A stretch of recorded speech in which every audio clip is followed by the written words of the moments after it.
¿Qué tal?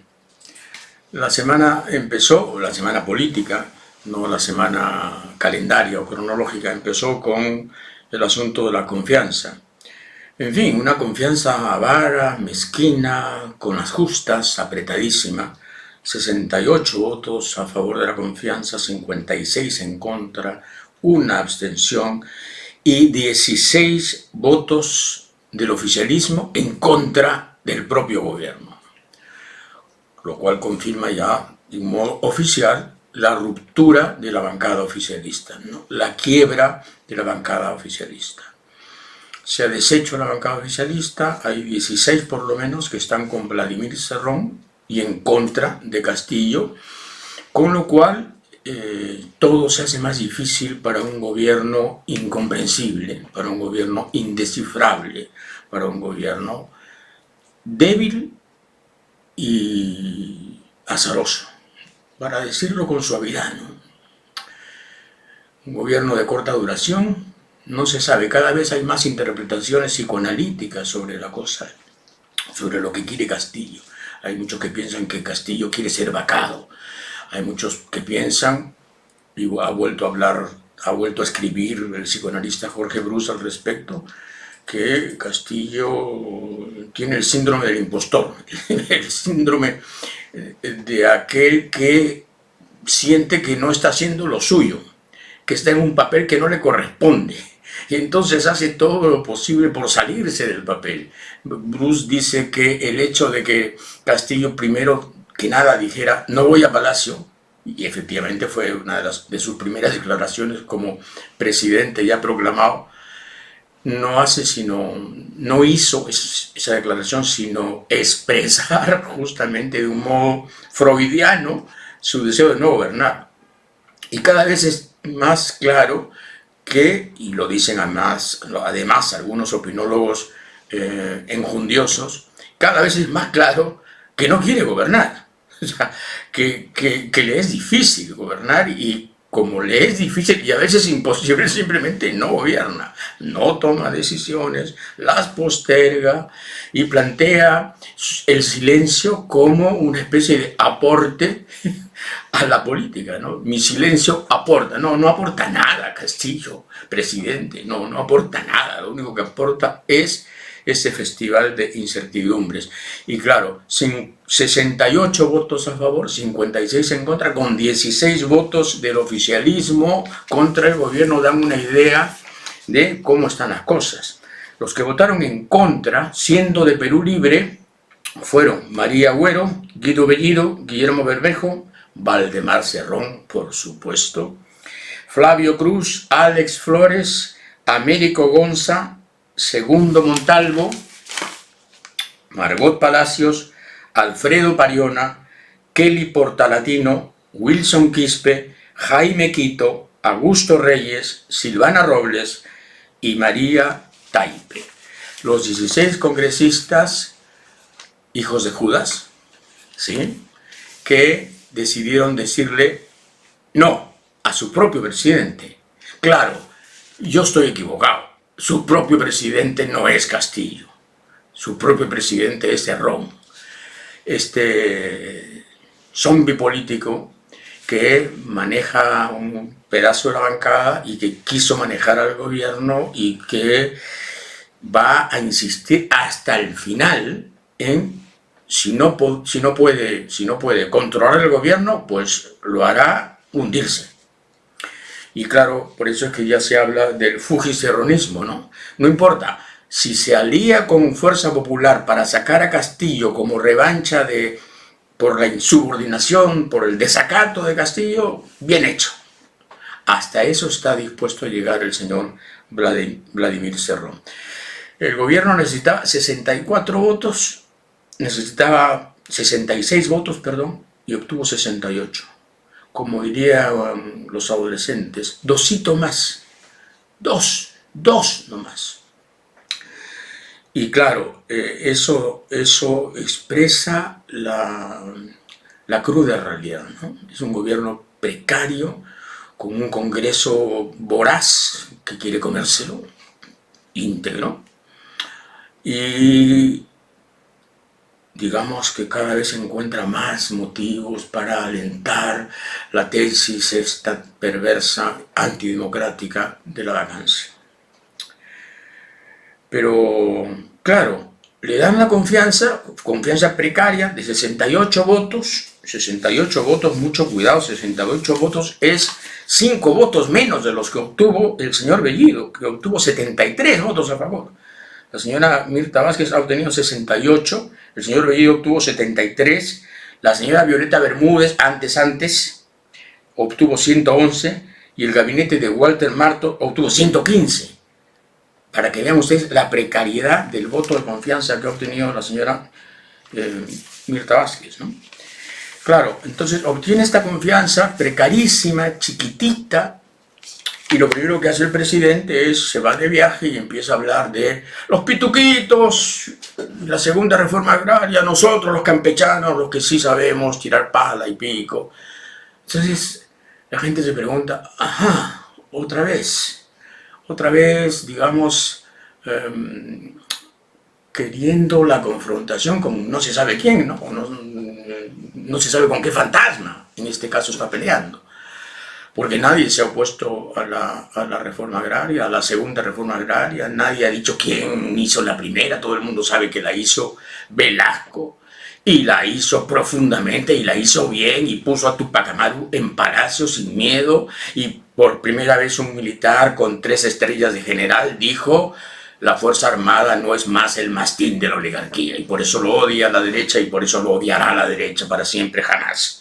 Entonces, aquí vienen los misterios, los pituquitos, nosotros los campechanos, dice, nosotros los campesinos de repente, ¿no? En fin, porque el campechano es cordial, sencillo, comunicativo, y el señor no es ni cordial, ni sencillo, ni comunicativo, ¿eh?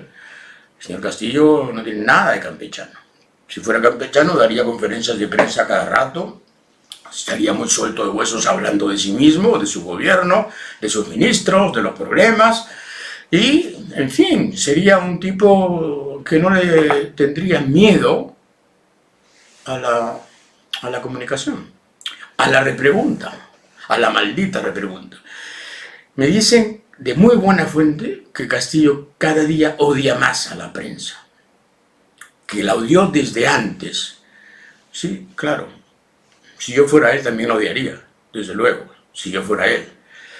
Pero la prensa va a existir cuando usted ya no exista, señor Castillo. Es decir, cuando usted deje de ser presidente, y no sé cuándo va a dejar de ser presidente, no sé si va a ser dentro de 5 años, o dentro de 7 meses, o dentro de 30 días, no lo sé, como usted no se sabe nada. Pero la prensa va a existir, y claro que hay una prensa conservadora, derechista, que quiere su ruina, pero por ejemplo la nuestra no, la nuestra siempre lo trató a usted con mucho respeto. Nosotros peleamos porque usted fuera el presidente, señor Castillo, peleamos y nos hicimos de más enemigos que nunca por defender precisamente su proclamación, por defender el derecho que tenía usted de llegar a la presidencia siendo profesor rural y sencillote. Contra el fujimorismo, contra la derecha, contra el golpismo, contra el militarismo resurrecto, nos enfrentamos. Simplemente que ahora no podemos estar alabando un gobierno como el suyo, señor Castillo. Un gobierno como el suyo es indefendible. Es decir, es imposible hablar bien de usted en este momento, aunque lo quisiéramos. Es imposible no tener una perspectiva crítica y una mirada, si no enfadada, angustiada en relación a su gobierno, porque lo está haciendo usted muy mal, así de sencillo. Y claro, confianza, y luego, claro, estalla el escándalo del que dimos cuenta en nuestra portada del viernes pasado, el escándalo del ministro de Transportes, comprometiéndose a una serie de pactos, una serie de entendimientos oscuros con la mafia del transporte, con la peor mafia del transporte informal, con los Oriones, con los causantes de las 3.000 muertes anuales que padece el Perú a nivel nacional en accidentes, con aquellos que tienen 54 millones de soles, colectivamente hablando, en multas no pagadas, ¿no? Con todos aquellos que hacen de la ciudad algo más invivible de lo que es, y que no tienen ningún concepto de la dignidad del pasajero. Bueno, con esa gente, en algunos casos abiertamente gentuza, el señor ministro de Transportes hizo un arreglo, 10 años de prórroga más para las licencias, las papeletas se limpian, ATU fuera, Sutran fuera, no se preocupen, aquí estoy yo arreglo todo. ¿Qué es esto? ¿Qué es esto? ¿Qué manera de gobernar es esta? O sea, viene una mafia, se sienta con el ministro, y ni siquiera en negociación, el ministro, y ahí están las grabaciones que justamente difundió nuestro semanario, que prueban que el ministro espontáneamente y sin mayor presión se prestó a todo, con tal de que la huelga no se produjera. Hombre, una huelga es un factor de negociación para que un ministro precisamente pueda sentarse a ver cómo la impide, pero sin hacer concesiones que lesionan el derecho del tercero, del ciudadano, del usuario, en fin, del tipo que merece todo el respeto. Pero aquí no. El señor Silva hizo lo que le dio la gana y se portó como un mafioso más. Un mafioso con mafiosos firmando cosas que no debían firmarse y que no debían comprometer de ninguna manera al gobierno, ¿no? Y claro, diarios como La República, el MTC, el Ministerio de Transportes y Comunicaciones, claudica ante la cultura combi, causante de 3.000 muertes al año. El MTC, decía, el comercio pactó con el enemigo, y en este caso no exageran, ni La República ni el comercio. Pactó con el enemigo y nosotros pusimos en nuestro titular escándalo. Lo que hizo el ministro Silva fue pactar con la mafia, así de sencillo. Y claro, uno dice, bueno, pues ese es el escándalo, en fin, de la semana, tendrá arreglo, saldrá el ministro a explicar. No, ni explicó nada, ni dijo nada importante, ni aclaró nada. El presidente calladito, como siempre, en su silencio habitual, en su zona de confort, sin sonido, ¿no? Mudo.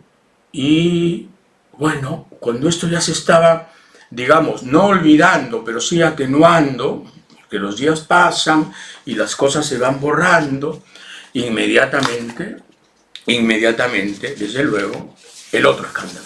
Porque vivimos, señor Castillo, gracias a usted, de escándalo en escándalo. De escándalo en escándalo. No hay tregua. No nos da usted vacaciones. No nos permite usted respirar. Es escándalo tras escándalo tras escándalo. Y a cada cual peor, ¿no? Es decir, claro, me estoy refiriendo a lo que ha pasado con los relevos militares. Sí, pues, lo que ha pasado con las ventajas de ser cajamarquino, chotano, amigote del presidente y a la vez ser oficial. Entonces, dos hermanitos oficiales estaban ahí, en la lista del señor Castillo y en la lista de su secretario, en la lista de su edecán, y desde luego estaban en la expectativa de ascender, como estaba también en la lista un alto oficial de la Fuerza Aérea, para que también, empujado por Castillo, lograra el ascenso. El día 5 de noviembre, Ángel Páez y Doris Aguirre habían publicado ya la nota sobre este asunto, ¿no?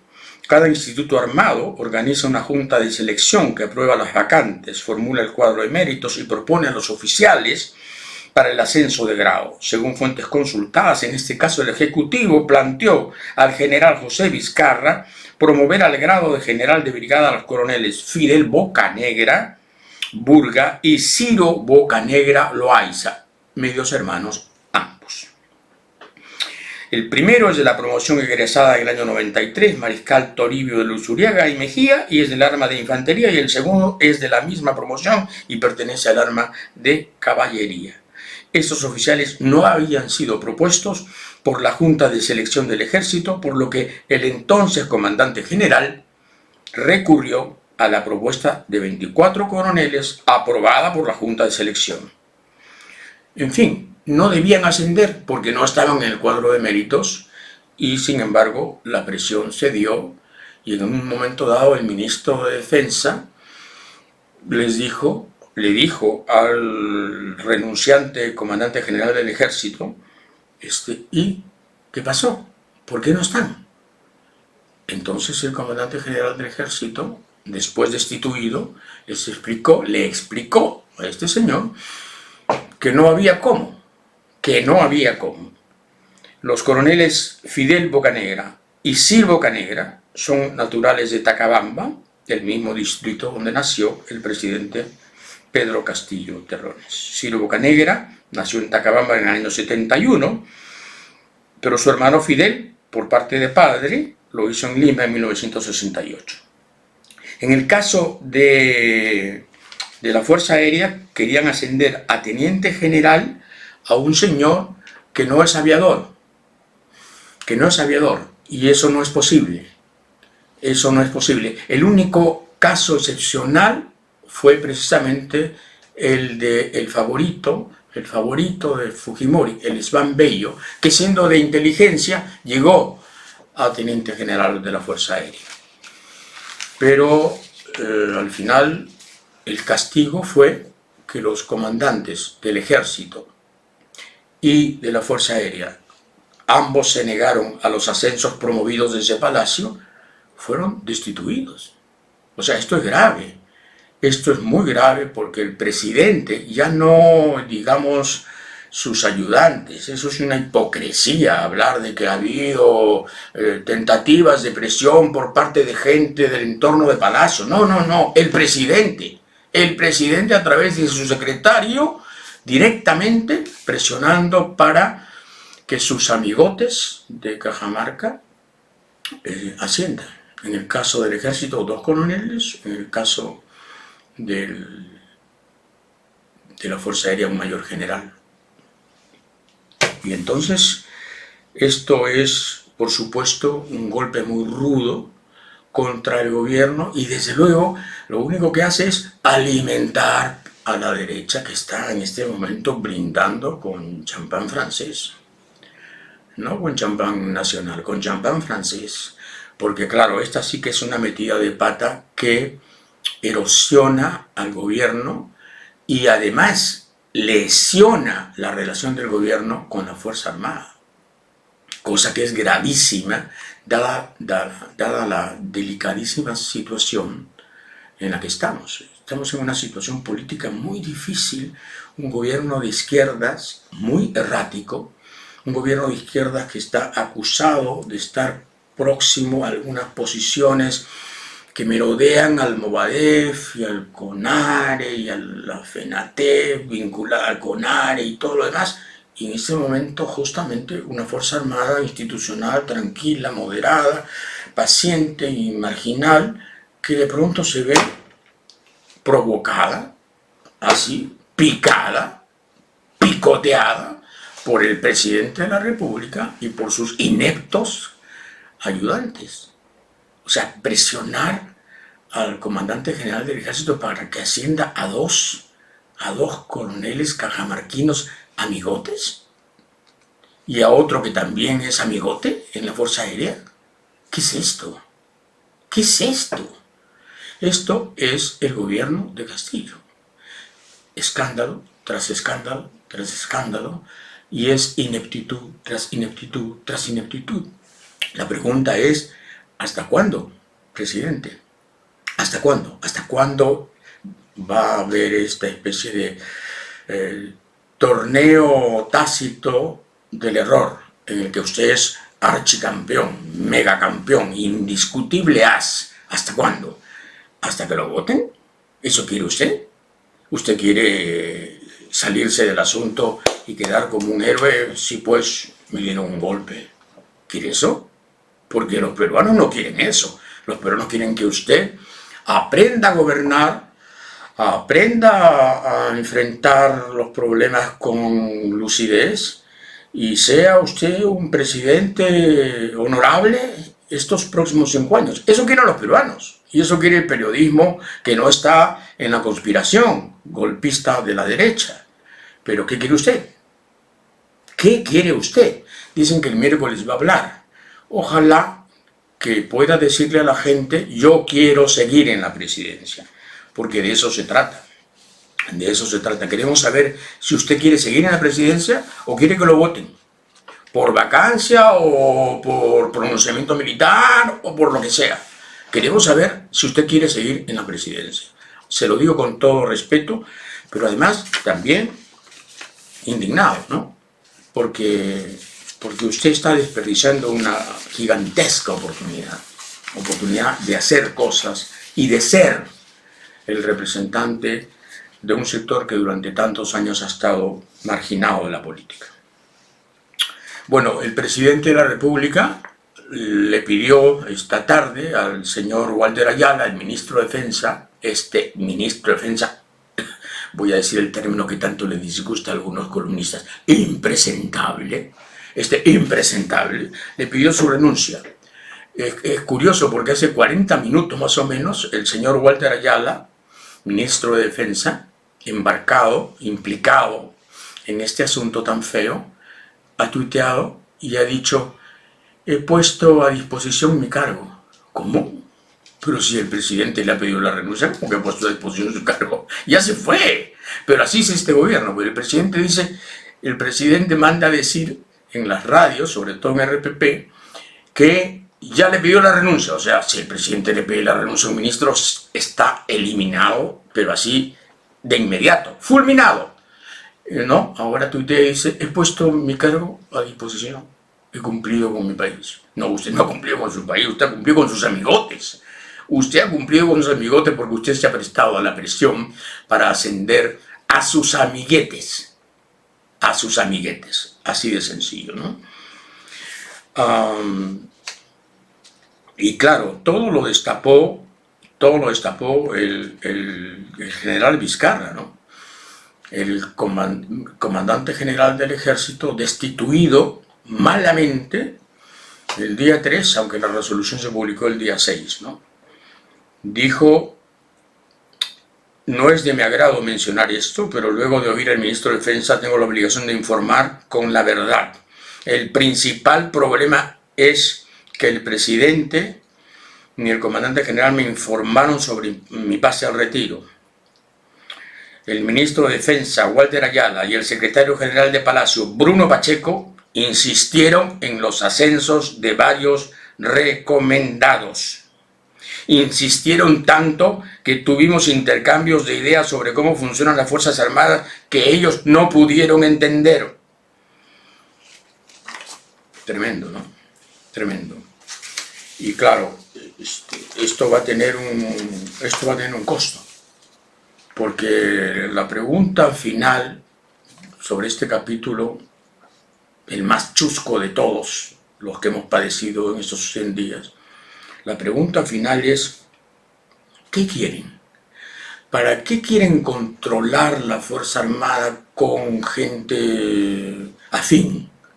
Afín por geografía, por toponimia, ¿no? Caramarquinos, chotanos. ¿Será así de inocentes? ¿Será porque son caramarquinos? ¿O hay otro plan? ¿Qué quieren? ¿Quieren que ascienda su gente por razones de amistad rural? ¿Así tan ingenuo es todo? ¿O quieren algo más? ¿O quieren reinstaurar el montesinismo, pero de izquierda? Porque, claro, ya sabemos, nosotros ya vivimos, el Perú ya vivió esta escena, este capítulo, ¿no? Y lo vivió de una manera atroz con Fujimori. Fujimori mantuvo durante 8 años a Hermosa Ríos como comandante general del ejército porque le dio la gana. Claro, después se supo, Hermosa Ríos era un ladrón. aparte de un inepto, un ladrón, ¿no? Se había robado más de 20 millones de dólares que fueron encontrados en Suiza, en una cuenta.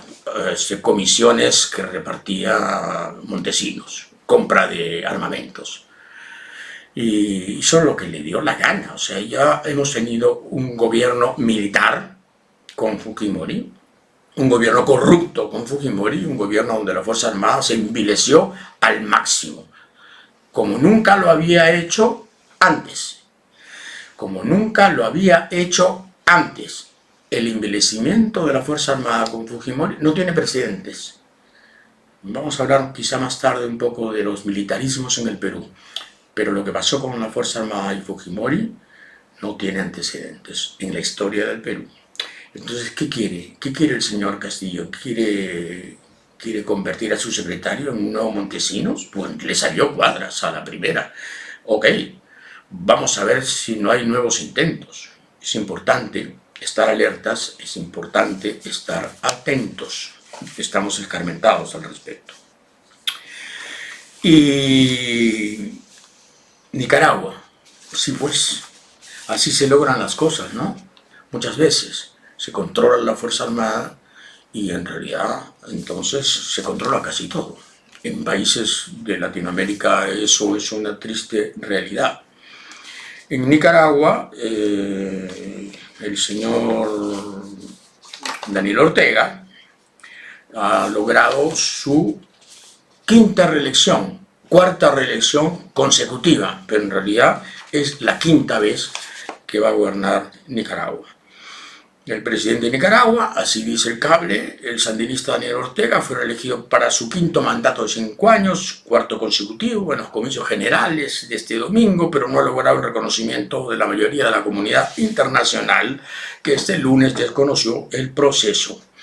Alemania, Colombia, Costa Rica, Chile, España, Estados Unidos, Panamá, Reino Unido, Unión Europea y Uruguay fueron los primeros en desconocer la legitimidad de las elecciones de Nicaragua. Y ojo, Vladimir, ojo, el Perú afirmó que las elecciones celebradas este domingo en Nicaragua, que determinaron la reelección del presidente Daniel Ortega, no han sido libres, justas y transparentes, y que por lo tanto merecen el rechazo de la comunidad internacional. Esto lo ha despachado como documento oficial Torre Tagle, es decir, el ministro de Relaciones Exteriores, Óscar Maurto.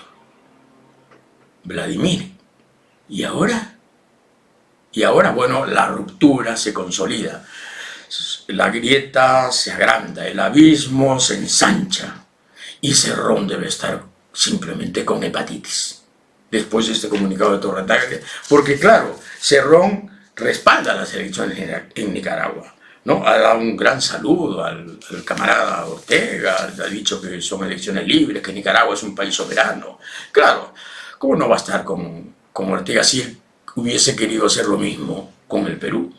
Él hubiese querido ser nuestro Ortega, pero la cosa le salió cuadras.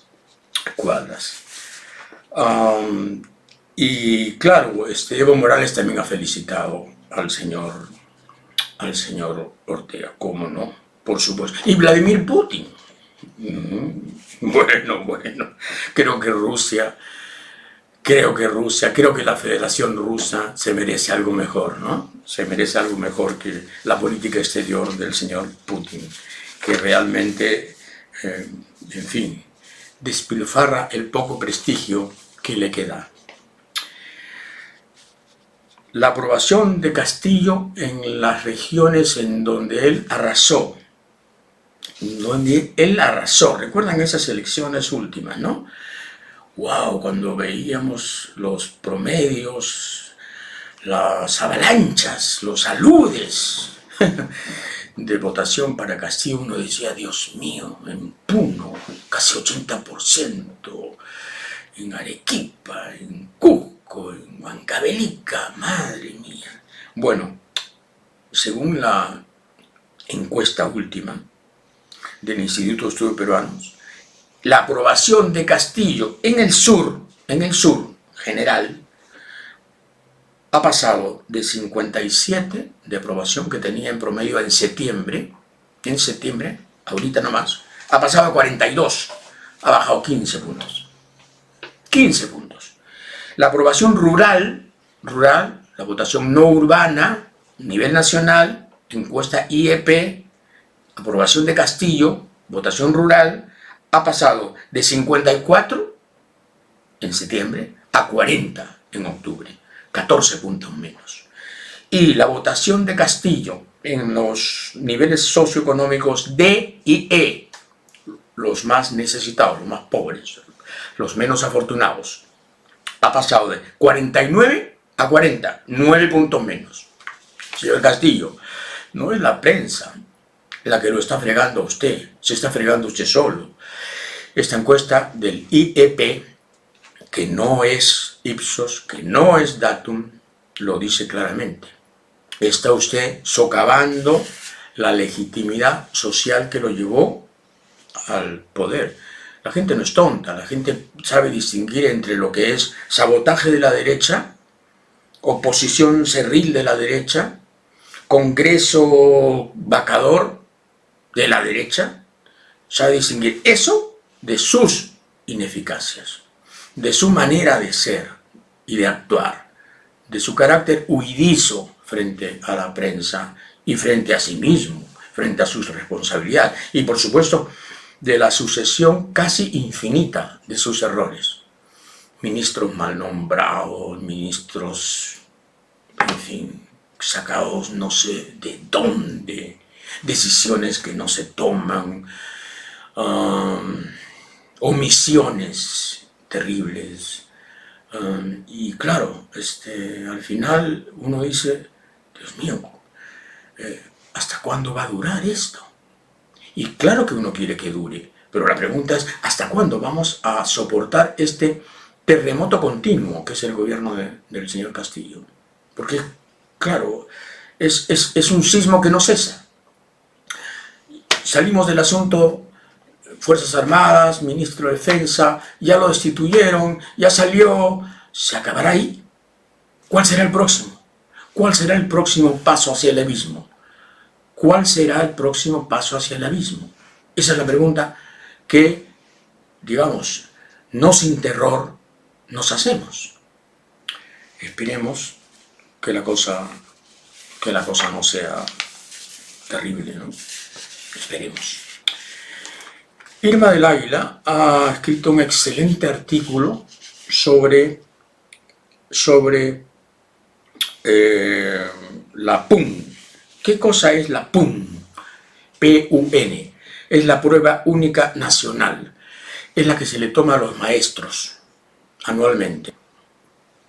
La prueba única nacional, dice Irma del Águila, en un artículo publicado en La República, ha demostrado que el 90% de los maestros sometidos a la prueba, o sea, los que quieren hacer la carrera pública, magisterial, el 90% no entienden, no comprenden lo que leen. ¿Se ha quedado usted así, con los ojos abiertos, como yo me quedé? Bueno, si se ha quedado con los ojos abiertos como yo me quedé, pues entonces reflexionemos. 90% de los maestros sometidos a esta prueba PUN, prueba única nacional, no entienden lo que leen, no comprenden lo que leen. Y las preguntas más difíciles, dice la autora de este artículo, de la prueba única nacional, tienen que ver con construir inferencias, estructurar premisas, identificar argumentos. O sea, la inteligencia básica, los 3 pilares de la inteligencia, ¿no? Construir inferencias, estructurar premisas, identificar argumentos. Y claro, el 84.2% de los docentes tiene tiene problemas a la hora de diseñar clases que introduzcan elementos de pensamiento crítico y razonamiento. El 82 perdón, el 84.2% de los maestros tiene problemas a la hora de diseñar clases que introduzcan elementos de pensamiento crítico y razonamiento. Por eso es que la zona de confort sigue siendo, ¿cuál? La repetición de contenidos. Listo. ¿Entendieron? ¿Aprendieron? Ya, memorizar. Listo. Nos vemos mañana. Esa es la crisis del magisterio. Y esa es la crisis del magisterio que el actual ministro de Educación quiere solucionar eliminando la prueba. ¡Listo! Eliminada la prueba. La meritocracia es un invento de la burguesía. Lo dice tácitamente, ¿no? No lo dice explícitamente, pero, en fin, está el mensaje ahí, sobreentendido. Es un invento de la burguesía y entonces nada de pruebas. Meritocracia fuera, de frente a la carrera magisterial. ¿Por qué humillar a los profesores?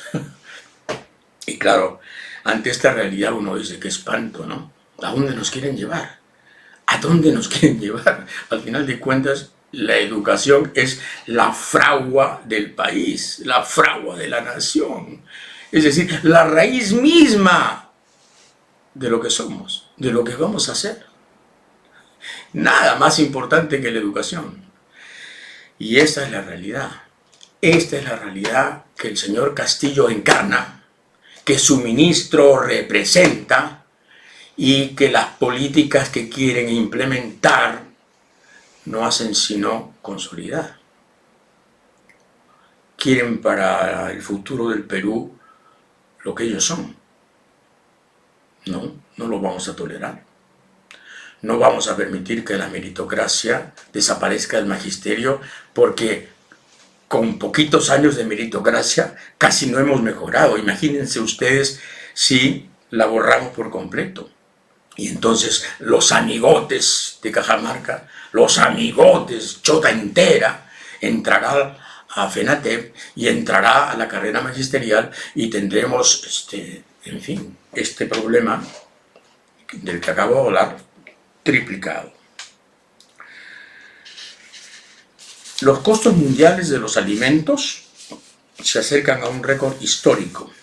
Lo dice Bloomberg, no lo digo yo. Lo dice Bloomberg, la agencia justamente de noticias económicas. Los costos mundiales de la comida se dispararon el mes pasado, refiriéndose a octubre, extendiendo su rumbo hacia un récord y agregando más presión inflacionaria sobre los consumidores y los gobiernos. Y la ONU, el índice de las Naciones Unidas, así lo demuestra, y la preocupación es global, la preocupación es mundial. Entonces hay que tener mucho cuidado con culpar solo al gobierno de algunas alzas. Hay un problema serísimo, que es un problema global, un problema de abastecimientos, un problema de fletes, un problema de producción. Y esto es planetario, y esto está introduciendo un elemento inflacionario a nivel global que hay que examinar con mucha prudencia, para poder distinguir entre los factores domésticos, que los hay, y los factores inevitablemente exteriores que no podemos manejar ni controlar.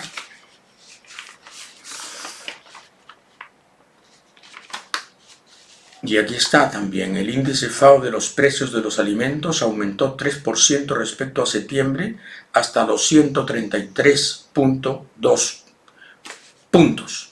Mientras que en el último año el alza es del 31,3%, precisó la ONU en un comunicado.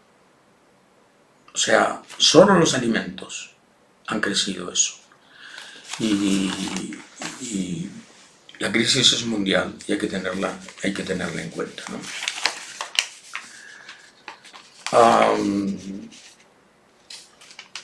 Y hay que tener en cuenta esto también. Entre agosto y octubre de este año, o sea, con el gobierno de Castillo, ha habido 69 decretos supremos que han supuesto 8.000 millones de gasto público. Esto en bonos y en transferencias. El gasto público, claro, en fin, se usa para la inversión social, se usa para empujar, digamos, la producción, la demanda, lo que fuese, ¿no? Pero hay que tener mucho cuidado porque esa máquina es muy fina y tiene parámetros así delicadísimos, ¿no? 2.900 millones se han puesto en la reserva de contingencia, y esto es lo importante, con cargo a la mayor recaudación tributaria que vamos a tener el año 2022. Ajá. ¿Y si no lo tenemos? Y si resulta que el programa de nuevos tributos del señor Franken no es avalado por el Congreso, o si resulta que siendo avalado por el Congreso ese programa no resulta tan eficaz como se creía, entonces están girando cheques sobregirados, sin fondos, a cuenta de nuevos ingresos que tendremos.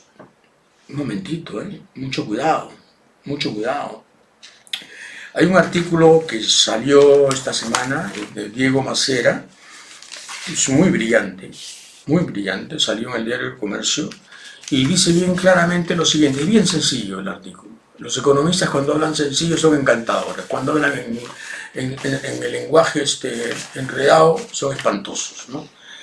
Hay un techo de gasto público y digamos, no podemos salir de ese techo, porque el aparato público no da más, no tenemos burocracia suficiente, eficacia suficiente como para gastar más. Ese techo está en los 32.000 millones. Esto lo demuestra Diego Macera en un artículo en el que, por ejemplo, cita el año 2013, donde había 44.000 millones para gastar. Bueno, solo se pudieron gastar 32.000 millones. En el año 2019 teníamos 51.000 millones para gastar y solo pudimos gastar 33.000 millones. O sea, hay un techo entre 32 y 33 y no salimos de eso. O sea, no importa lo que pongas en el presupuesto que vas a gastar, no vas a gastar más de 32 o 33, porque no hay cómo gastar, no hay gerencia, no hay funcionarios, no hay gobiernos regionales, no hay planes, no hay proyectos de infraestructura, no hay posibilidad. Tenemos que reformar el Estado para precisamente aspirar a una inversión pública mucho más significativa. Pero claro, de esto no se habla pues mucho, ¿no? Y claro, el Congreso tendría que hablar de esas cosas, pero el Congreso francamente le hace honor al Ejecutivo, Si tenemos un Ejecutivo improvisado y francamente desastroso en muchos aspectos del Congreso, el Congreso que tiene el 75% de reprobación popular según las encuestas, es terrible. Por eso es que todavía no se han atrevido a la vacancia, con 75% de reprobación popular, a ver si se atreven a la vacancia. Y es lo que decía, ¿no? Lo que decía, mucho cuidado con el gasto, mucho cuidado con la máquina, mucho cuidado con la confianza en el anteojo y no en el ojo, como decía Vallejo, ¿no? El alza de precios anualizada en octubre, de octubre 2020 a octubre 2021, el alza de precios, o sea, la inflación, ha llegado ya a 6,13%. O sea, cuidado, mucho cuidado. Esa es una cifra que es luz roja, no es ámbar, es luz roja. Pedro Franque tendría que tener en cuenta esta cifra, muchísimo. Y todos nosotros, 6,13 de cifra anualizada de inflación nacional de octubre 2020 a octubre 2021. El comercio me extrañó mucho, puso esta nota, ¿no? Retórica apocalíptica domina el primer día de la cumbre COP26. Retórica apocalíptica. Y todo porque Boris Johnson, el primer ministro de la Gran Bretaña, se despachó un discurso tremendo en favor del ambiente, ¿no? Claro, es un poco hipócrita, un poco cínico, un poco perversón que la rubia Albión hable de contaminación y hable de medio ambiente cuando han hecho lo que han querido. Pero en fin, por lo menos Boris Johnson representa el arrepentimiento y la retractación del Reino Unido en relación al tema. Y hombre, bienvenido, bienvenido converso Boris Johnson, bienvenido al club de los que se preocupan por el planeta. Pero que el comercio ponga retórica apocalíptica, no, no es apocalíptica, señores del comercio, señor Arévalo Miro Quesada, no es retórica, además es simplemente recolección de hechos. Nos vamos a freír si subimos 2,5 grados Celsius en los próximos años. La temperatura del planeta con nuestra bestialidad, con nuestro consumismo delirante, loco, en fin, ¿no? Enfermo.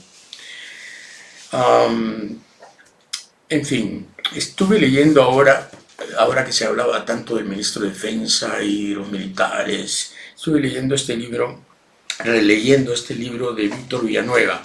Víctor Villanueva fue un mayor del ejército, apristón, y lo expulsaron del ejército por apristón precisamente, y era intelectual, historiador.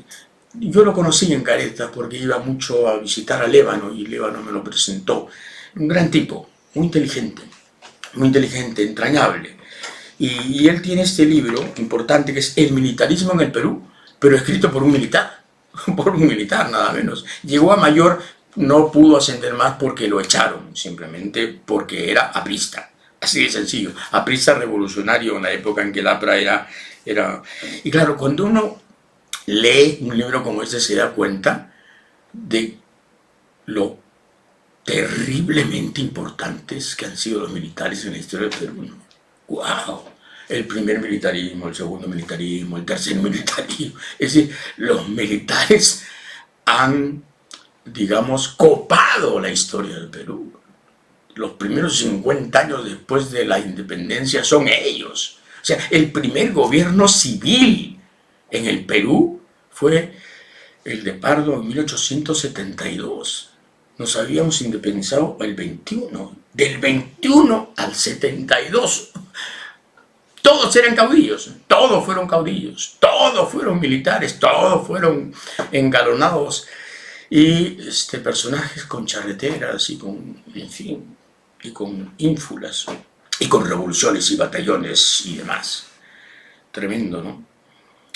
Y claro, cuando llega Pardo, Manuel Pardo en 1872, a nombre justamente del Partido Civilista. ¿Por qué se llamaba Partido Civilista? Porque era el partido de los civiles contra los militares. Villanueva recuerda, ¿no?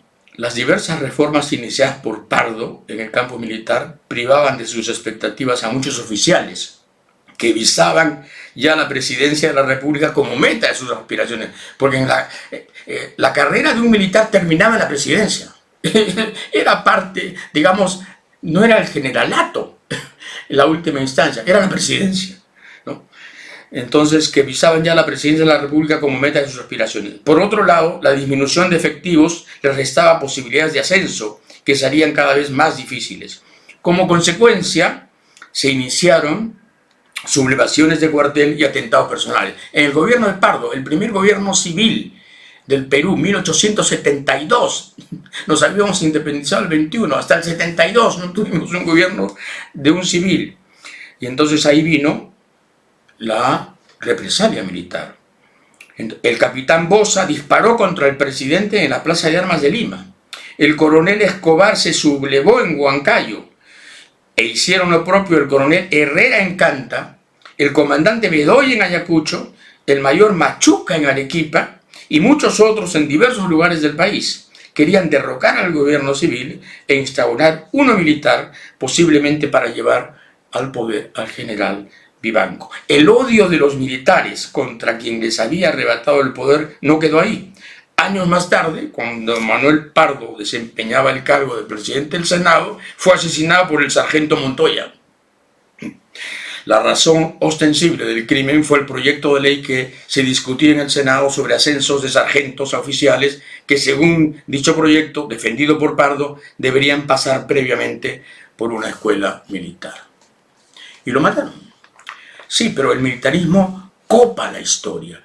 Y entonces, claro, cuando uno ve que Castillo está provocando a los militares, que les está dando justificaciones para que Cueto salgan en radioprogramas a anunciar, en fin, la indignación de la institución militar vejada por el presidente Castillo, uno dice, este es tan irresponsable que no entiende lo que está haciendo, que está dando argumentos precisamente al golpismo militar que está al acecho.